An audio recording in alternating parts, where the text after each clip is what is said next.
일기를 읽게 되는 결정적인 순간, 하나님의 한수, 그야말로 문자 그대로 신의 한수로 사용될 것이기 때문입니다. 이 이야기는 우리에게 무엇을 보여주겠습니까? 하나님은 결코 잊지 않으시는 분이라는 것입니다. 하나님, 우리가 하는 것들을 매 순간 바라보고 계시고 잊지 않으시는 분입니다. 반갑습니다.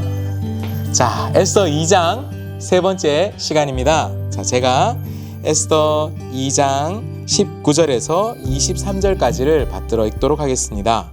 처녀들이 두 번째로 소집된 일이 있는데 그때에 모르드게는 대궐에서 일을 맡아보고 있었다. 에스더는 자기의 혈통과 민족에 관해서는 모르드게가 시킨 대로 입을 다물었다.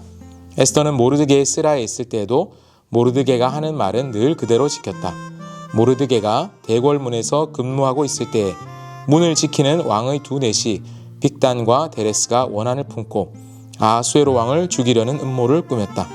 그 음모를 알게 된 모르드게는 에스더 왕후에게 이 사실을 알리고 또 에스더는 그것을 모르드게가 일러주었다고 하면서 왕에게 말하였다. 사실을 조사해보고 음모가 밝혀지니 두 사람을 나무에 매달아 죽였다. 이러한 사실은 왕이 보는 앞에서 궁중실록에 기록되었다. 자, 우리는 에스더 2장의 이야기를 따라가고 있습니다. 전쟁에서 패배하고 돌아온 왕은 자신의 상처 입은 자존심과 텅 빈 내면의 공허함을 메우기 위해서 잘못된 선택을 합니다. 부당하게 폐위시킨 와스티를 복위시키는 대신 간신배들의 조언, 간신배들의 청에 따라서 새로운 왕후를 세우기로 하고 전국에서 수많은 여성들을 물건처럼 수집합니다. 그리고 수집된 여성들은 마치 제품이 다듬어지듯이 돌과 나무를 깎아 조각품을 만들듯이 왕의 미감에 맞는 여성으로 다듬어지고 있었습니다. 그 중에 한 사람이 바로 하다사라는 히브리식 이름을 가졌던 여성 에스더였습니다. 그리고 이 에스더는 그 속에서 군계 일학이었죠. 다른 사람들처럼 많은 것을 과해서 하지 않았지만 딱 주어진 것만을 했지만 그 속에서 중간 관리자나 왕에게 호의를 얻고 사랑을 받았어요. 자, 우리가 이것을 통해서 무엇을 보았습니까? 불의하고 부조리하고 불합리한 환경 속에서 그리스도인은 그것을 바로 떨치고 나가는 선택을 할 것인가? 거부의 전략을 선택하는 것만이 그리스도인의 길인가? 라는 질문을 했습니다. 물론 그러한 선택을 한 믿음의 영웅들도 있습니다. 사실 이 두 경향을 대표하는 사람이 한쪽은 에스더, 일종의 전략적인 침투의 길을 선택한 경향이 에스더에 담겨 있고요. 또 반대로 거절의 일을 했던 사람이 다니엘 1장의 다니엘과 그의 친구들의 모습이라고도 할 수 있습니다. 자, 그런데 에스더 2장은 카메라를 다시 이동합니다. 왕궁의 문 앞에 앉아있는 한 남자를 카메라가 비춥니다. 그 남자의 이름은 모르드게입니다. 성경은 모르드게가 어떤 가문 출신인지 에스더 2장 초반부에 소개를 합니다. 한마디로 이야기하면 모르드게는 사울 왕의 가문이에요. 사울 왕의 가문. 비록 다윗 때문이라고 할 수 있을까요? 사울 자기 때문이기도 하지만 어쨌든 다윗 왕조의 후손은 아니지만 나름 한때만이라도 단대라고 하더라도 이스라엘 초대 왕의 후손인 거죠. 왕손인 거예요. 왕손이고 그래서 이후에 하만이 속한 그의 민족과 사울 자손인 모르드게의 민족 사이에 갈등이 설명되는 그런 중요한 단서가 되는데요. 자, 근데 모르드게가 왕궁 문 앞에 앉아 있습니다. 왕궁의 문 앞에 앉아 있다라고 하는 것은 그냥 앉아서 쉬고 있는 사람 혹은 노숙자라는 것은 아니에요.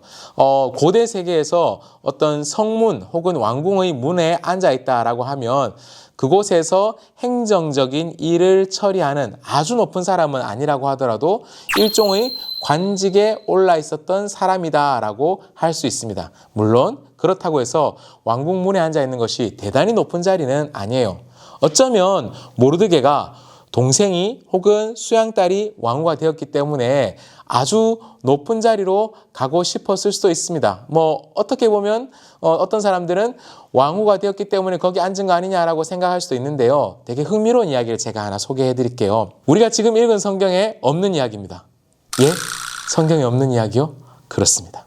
자, 우리가 읽고 있는 것과 좀 다른 버전의 성경이 있습니다. 개신교와 그리고 유대교에서 쓰는 에스더는 거의 동일해요. 그런데 좀 다른 이야기가 첨부된 이야기 버전의 성경이 있습니다. 가톨릭과 정교에서 쓰는 성경인데요. 그것은 좀 복잡한 이야기니까요. 이것만 이야기합시다. 성경에 보면 우리가 성경을 이야기할 때 위경이라고 하는 게 있고 외경이라고 하는 게 있습니다. 위경은 말 그대로 가짜 성경이고요. 외경은 성경 외의 성경, 참고할 만한 것으로 볼 수 있는 자료, 이렇게 보면 돼요. 그래서 가톨릭과 정교회의 성경에는 외경을 포함하고 있는데요. 에스더의 외경 버전은 우리가 알고 있는 것과 좀 다른 내용들이 조금씩 더 들어있습니다. 특히 우리가 읽고 있는 에스더의 1장 앞부분에 흥미로운 이야기가 있는데요. 에스더 1장이 와스티의 이야기 혹은 아하수에로 왕궁의 잔치 이야기로 시작되지 않습니다. 뭘로 시작되냐면 모르드게의 꿈 얘기로 시작됩니다. 모르드게가 꿈을 꾸는 거예요. 어느 날 모르드게라는 사람이 자고 있는데 꿈속에서 용 2마리가 나와서 막 싸우고 있고 그 전 세계가 전쟁에 휘말리고 있고 전 세계 민족들이 어떤 의로운 민족을 잡아먹기 위해서 의로운 민족을 공격하기 위해서 막 몰려드는 그런 전쟁을 꿈을 꿔요. 그런데 그 의로운 민족이 승리해요. 자, 이 꿈이 뭘까요? 유대인들 입장에서 보면 이 말씀은 이 꿈의 이야기는 세상의 약한 세력들이 우리를 공격하고 겁박하지만 하나님이 우리를 이기게 하시는구나 라고 해석했겠죠? 맞아요. 그런 내용의 꿈을 모르드게가 꾸는데요.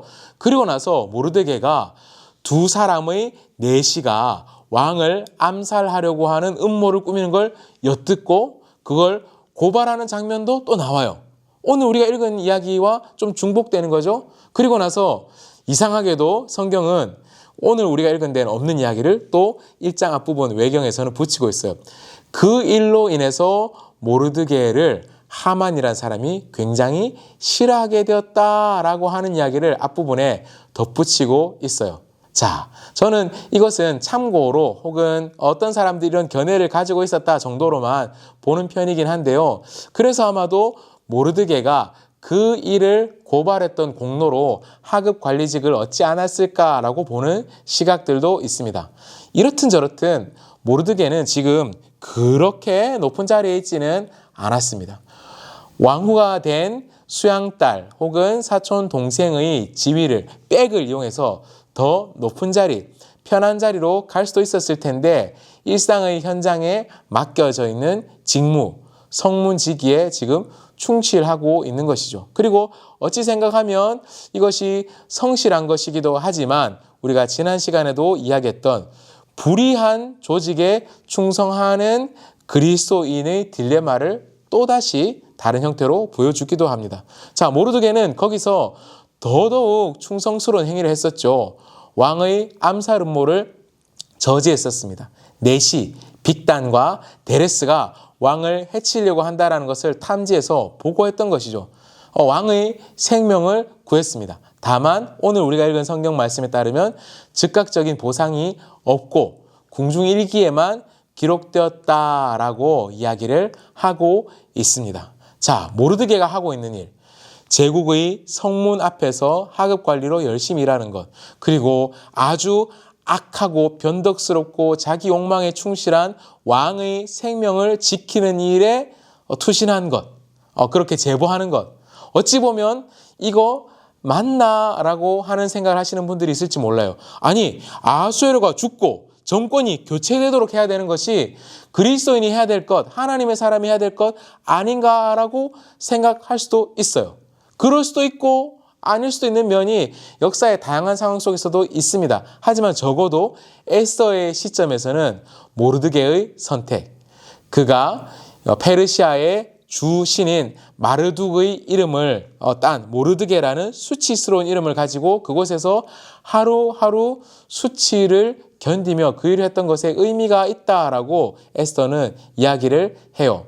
그리고 그 일 때문에 즉시 포상을 받거나 높은 자리에 가지 않았지만 사람들에게는 잊혀졌지만 사람에게는 잊혀진 공로였지만 하나님에게는 기억되는 모르드게의 일을 에스더는 이후에도 가장 펼쳐져 가고 있습니다. 왜냐? 가장 결정적인 순간에 하만이 유다 민족들을 죽이려고 하는 그 때를 앞두고 이 기록, 궁중일기, 실록의 기록이 펼쳐지도록 하나님이 예비하고 계시다라는 것입니다. 하나님의 백성들은 부조리한 환경 속에서 살지 않고 청정한 환경 속에서만 살고 싶은 마음이 다 있지요. 왜 그런 마음이 왜 없겠습니까? 세상의 먼지에 발을 묻히지 않고 또 정말 머리 아픈 조직 안의 정치, 라인 타는 것 이런 것에 손대지 않고 깨끗하고 고고하게 살고 싶은 때가 얼마나 많이 있습니까?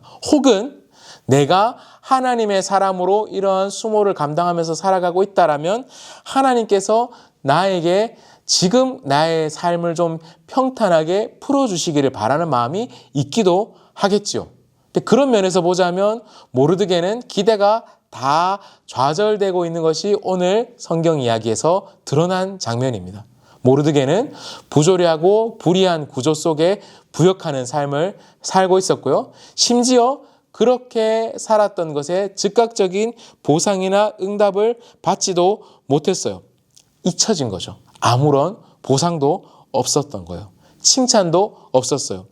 되게 억울한 순간 아니면 실패한 순간처럼 충분히 느낄 수 있는 것이었습니다. 그런데 에스더를 끝까지 다 읽어본 독자들은 전율을 느끼게 돼요.